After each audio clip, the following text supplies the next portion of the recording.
Have you ever paused mid-conversation with a cashier or neighbor just to make the interaction last a little longer? That split-second hesitation, where a simple "how's the weather" stretches into a 5-minute chat about grandchildren or garden pests, might be more telling than you realize. It's a quiet admission we rarely voice aloud. The older we get, the easier it becomes to disappear. Take Margaret, a retired English teacher who prided herself on her independence. For years, her weeks revolved around book club meetings and morning walks to the post office. But after a minor car accident left her temporarily homebound, she noticed something unsettling. The invitations slowed. The calls became perfunctory check-ins.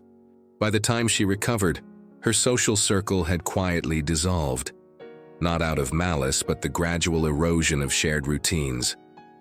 When she finally confessed this to her doctor during a checkup, the response was a sympathetic nod and a prescription for blood pressure medication.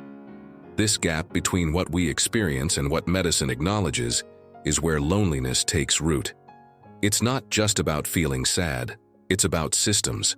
Hospitals discharge seniors without asking who'll notice if they skip medications. Pharmacies automate refills but don't flag when someone stops picking them up. And while we're busy staying safe at home, the world outside adjusts to our absence like soil filling a footprint. But here's the truth Margaret discovered. Visibility is a skill, not luck. Let me explain through Harold's story. But after losing his wife, he spent months drifting through his apartment like a ghost, until a spilled coffee jar forced him to visit the local hardware store. The clerk, a chatty woman in her 50s, asked about his project. He didn't need conversation. He needed a new lid, but he answered anyway. The next week he returned to browse gardening tools. No purchases, just presents. Within a month, that clerk knew his name, his late wife's favorite roses, and exactly how he took his tea. Now, every Tuesday at 10 a.m., they discuss weather patterns and the merits of hybrid versus heirloom tomatoes. Harold's not building friendships. He's creating patterns that make his absence noticeable. This brings us to an uncomfortable reality most overlook. Lonely deaths often begin with invisible lives. Consider Ruth, who broke her hip last winter. The hospital sent her home with painkillers and a pamphlet about fall prevention. What they didn't provide? A way to signal when daily rhythms changed. It was her niece who later suggested a simple hack. Ruth started leaving her kitchen curtains open every morning while she drank her tea. When they stayed closed past 8:30 a.m., her neighbor across the street would knock. No technology, no fees, just a visual cue that turned bystanders into allies. Of course, systems matter too. Jeanette learned this after a scary night with malfunctioning smoke detectors. Her solution wasn't a medical alert necklace, but something subtler. Smart plugs that turn her lamps on at sunset. "If those lights don't glow," she told me, "my daughter in Chicago knows to call." It's not foolproof, but it reshapes the question from "who will check on me?" to "how can I make checking easier?" The common thread here isn't grand gestures. It's consistency. The diner stool occupied every Thursday morning. The library book returned every Tuesday afternoon. Even the daily argument with the crossword puzzle at the kitchen table becomes data. When routines stop, that's when someone should ask why. But how do we translate these fragments into something resembling safety? That's where most plans fail. Because here's what no one tells. You preparing for old age isn't about avoiding dependence. It's about distributing attention.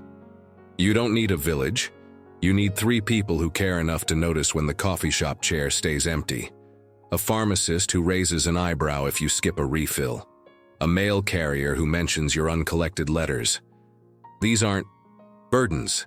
They're reciprocal acts of seeing and being seen. Which brings us to the uncomfortable question lingering beneath all this.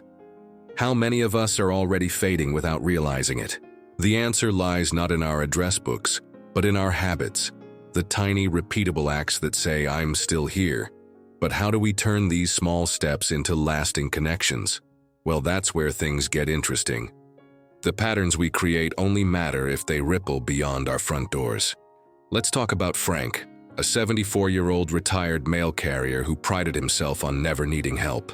He'd mastered the art of solitude until a power outage left him stranded in the dark for 3 days. His children, living states away, only discovered the crisis when his neighbor noticed his trash bins hadn't moved. "I didn't want to be a bother," Frank confessed later. But here's the uncomfortable truth.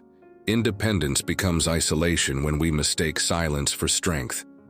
Now meet Dolores, who faced the same crossroads but chose differently. After her husband passed, she began eating lunch at the same corner diner every day. Not for the food, the meatloaf was mediocre at best, but for the bus driver who parked nearby. Their conversations never delved deeper than baseball scores and bus schedules.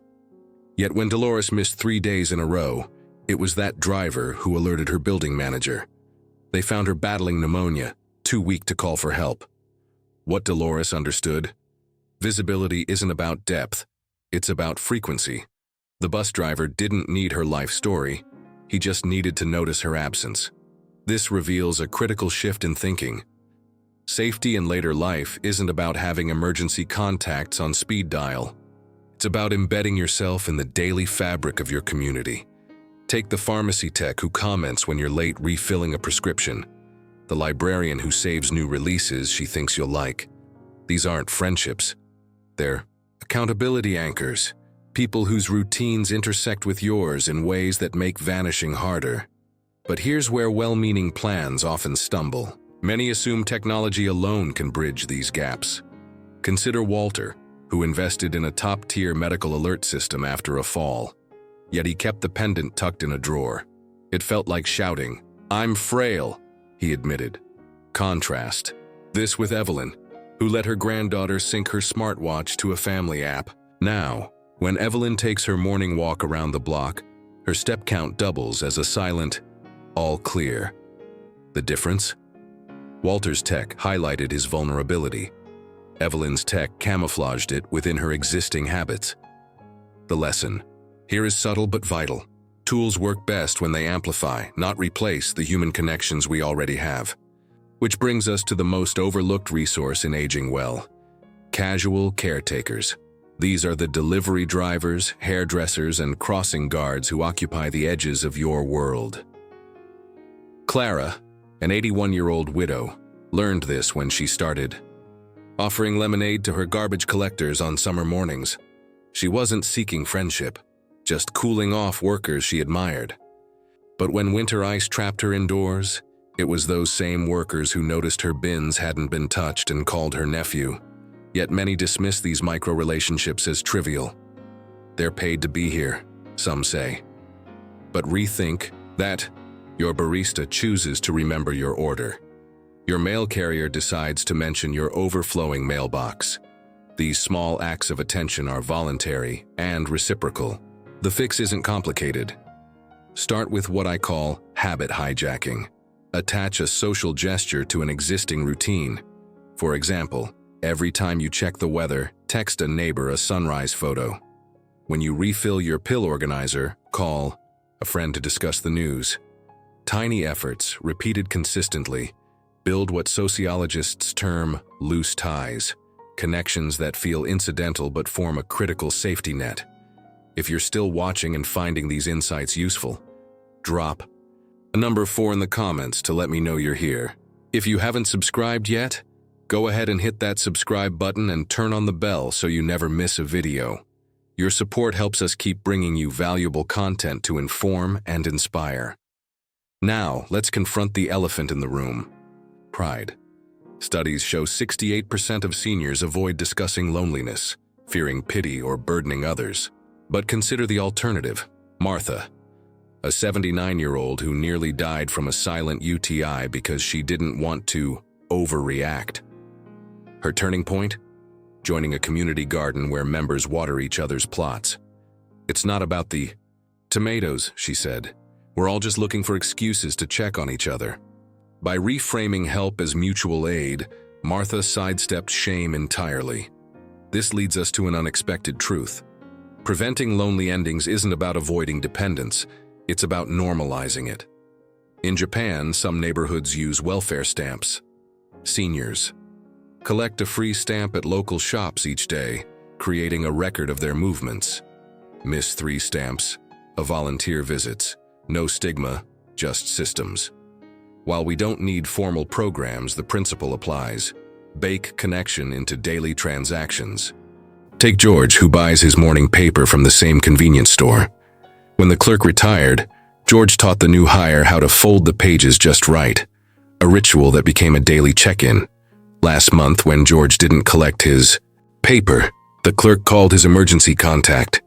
They found George disoriented from a medication mix-up. No heroics, just a simple question. Where's George? But how do we sustain this web of awareness as mobility dwindles? That's where intentionality matters. Start today by choosing 3 anchor points, places or people you interact with weekly. A coffee shop stool, a grocery store aisle, a park bench. Show up consistently. Let your presence become part of someone else's routine. Because here's the secret no one admits. We protect each other best when we're slightly inconvenient to forget. And this brings us to the final piece, one that transforms survival into something far richer. But that's a story for our last chapter. Let's circle back to that moment we all dread, the quiet fear of becoming a footnote in our own lives. But here's the twist no one mentions. The opposite of a lonely death isn't a crowd of mourners. It's a life woven so gently into the world's fabric that your absence tugs at its threads. Take Harriet, the 92-year-old Sunset lady who waved at school buses every evening. When pneumonia trapped her indoors, it wasn't family who sounded the alarm. It was a teenager on bus number 14 who missed her silhouette against the dusk. Her story reveals a truth we've danced around. Safety nets aren't built through grand declarations, but through consistent, quiet presence that others grow to expect. This brings us to an uncomfortable truth about modern aging.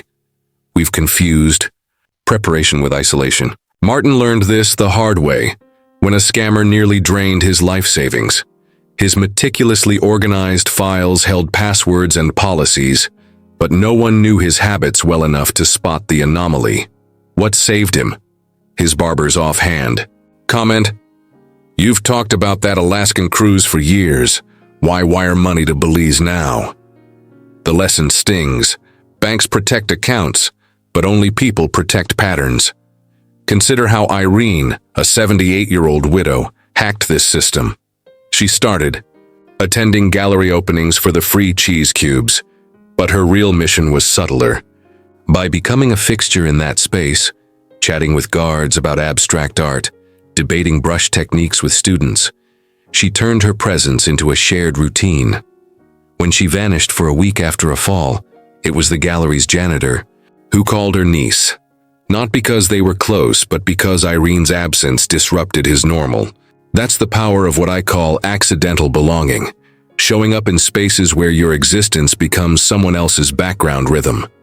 Now let's talk about the silent crisis buried in plain sight, the mountain of paperwork that claims to protect seniors while erasing their humanity.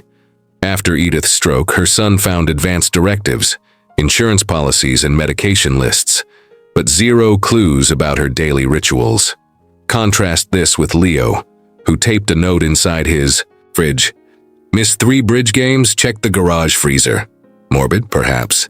But when Leo left his freezer ajar during a heat wave, it was his card partner who followed the breadcrumbs and prevented a gas leak. The takeaway?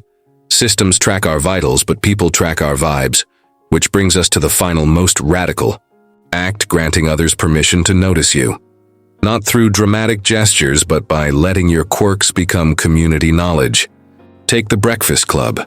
5 Arizona seniors who meet at Denny's not for friendship, but to split meal costs.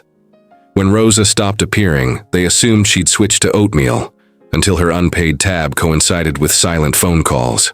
They found her trapped in bed, phone just beyond reach. Their $5 pancake pact had become an unspoken vow. We're responsible for each other's patterns. But here's where hope takes root. Louise, 88, hosts Tech Tuesdays, where neighbors fix her iPad glitches in exchange for her legendary peach cobbler. "I'm no charity case," she insists. I'm the cobbler queen.